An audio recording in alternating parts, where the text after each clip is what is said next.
Hello, YouTube family, and welcome to the Weekend Edition. I'm your auntie of pop culture, Patty Jackson. Thanks so much for joining us for the curl and the scoop, even on the weekends. But it's with a little twist because that's where David A. Gaines comes in and he puts everything together with the pictures and the videos, and we've got a lot. Come on, let's get on. It's not cute not knowing even on the weekends because now you're going to know. I'm Patty Jackson. I'm your auntie of pop culture. Welcome to the Weekend Edition. Bel-Air is back. It's going to be streaming on the Peacock Network starting on November 24th. That's going to be Thanksgiving week. This will be the final season. I believe they're showing all the episodes at one time, a little bit of a shortened season, 8 episodes, but here it is with surprises. In the cast, you're going to see some special surprises pop up, but the 4th and final Bel-Air, the season, it's going to kick off November 24th on Peacock. Angela Bassett and Gabby Sidibe, American Horror Story. I'm going to tell you what I love about American Horror Story.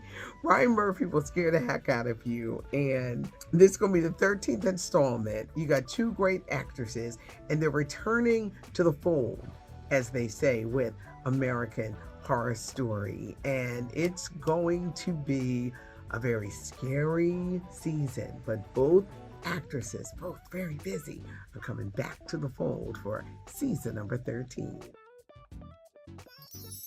Here's a Michael B. Jordan update. They're remaking Miami Vice. Don't ask me why. We're just going to get excited with what they're doing here. Back in the late 80s and 90s, you had Don Johnson, Philip Michael Thomas, Crockett, and Stubbs.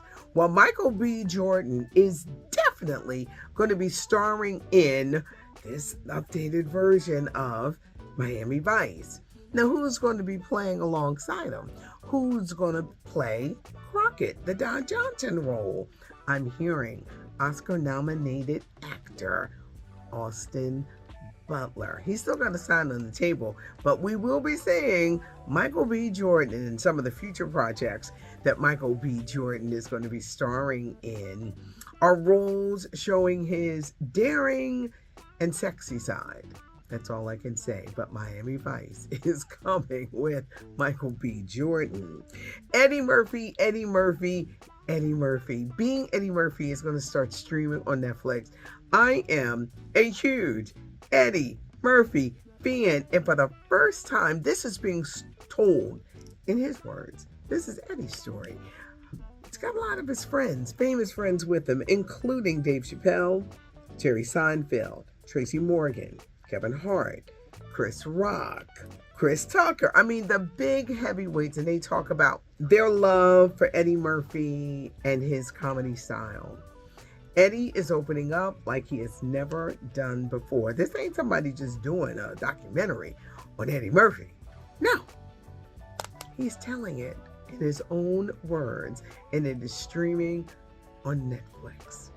Yep. Next week is going to be coming to you, so I would love to know your reactions and what you think. But Eddie Murphy, being Eddie Murphy, y'all, is coming. The comic genius, the ups, the downs, the box office hits, the box office misses, and why he doesn't think the misses were misses at all. Eddie Murphy, being Eddie, is coming to Netflix. And now it's time for Ask Auntie, where you get to ask me questions.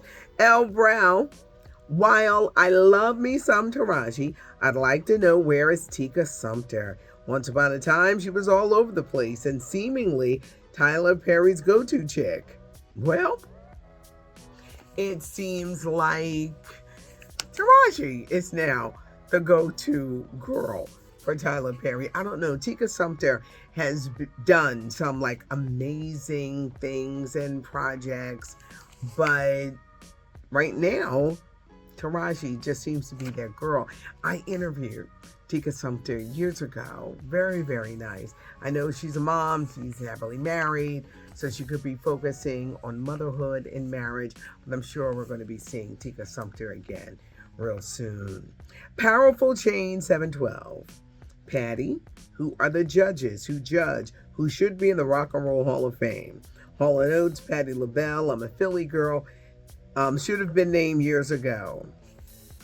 The process for the Rock and Roll Hall of Fame, and it's airing this weekend on Disney Plus and streaming on Hulu.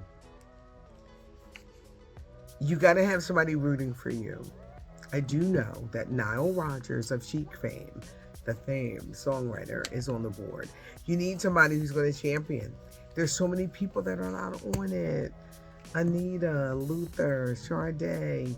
There's so many artists that are not on it. Sometimes I wish it wasn't called the Rock and Roll Hall of Fame because people think of rock artists. I wish it was called the Music Hall of Fame because even the rock and rollers are like, well, why is it, why Outkast and Salt-N-Pepa, why they in it? It just gets to be this thing, but there are so many people, and unfortunately, when they started letting hip-hop artists in, they excluded R&B artists. They did. It was like, we could only have one of y'all at a time. It's either going to be a hip-hop artist or R&B artist. And it shouldn't be like that. Luther Vandross saying that. There's so many people that are not in it. Now, what are you going to do when you stop having the creme de la creme of hip-hop artists? Then you turn your attention to R&B artists. It's going to be very interesting. Valerie Jones, 1013. Hi, Auntie. It's the time of the year for Christmas movies. Are you a Christmas movie watcher? If so, do you prefer romantic Christmas movies or family type? I like them both when I get a chance to see them. And everyone has them, from the OWN channel to BET to Lifetime to Hallmark. Everybody. And they're carving out niches because they know that people like watching holiday movies. Some of them are a little cliched, but yeah, I do like holiday movies. Science Without Soul. If any major event were to happen in the Black community, who would be the national voice for our people? Jesse Jackson, Al Sharpton, and too old. The Obamas are too centrist and guarded. The NAACP has become less vocal. I'm concerned. What do you think? Do we need one person to be the spokesperson for Black people? Will it take one person? We're all different. We all think different. I think the days have bygone where one person can be. The Obamas have to be safe because of the role that they have in history. Remember, they were heavily criticized. These are about Black people. That ain't my America. I don't know if one person can speak anymore like for all of us when there is a national crisis, because you look for a leader or who is going to lead us. Some people can't be led, and some people have the wrong intentions. It's all about the money. So I've often asked that question myself, and I've come to the conclusion that maybe it's more than just one person. But it's going to be interesting to see the future leaders of tomorrow. It is one that they just don't want the spotlight. They just ain't social media hungry, but someone who really and truly wants to help the people. Thanks for joining us for the weekend edition. Can I tell you how much we love David A. Gaines? David, thank you. He puts everything together so effortlessly. And for those who are like, we love the pictures, you can thank David A. Gaines. David, thank you. Where do you leave your questions for Ask Auntie? Right below. Anything. It doesn't have to be about me. You saw, like this week, we talked about a little variety of things. But if you have a question about something and I can answer it, leave your comments below. Subscribe to the channel. Of course, leave your comments because I always love to hear from you. Also, give us a thumbs up if you liked the video. Thanks so much for joining us. Hope it is a great weekend. I'm Patty Jackson. I am your auntie on pop culture.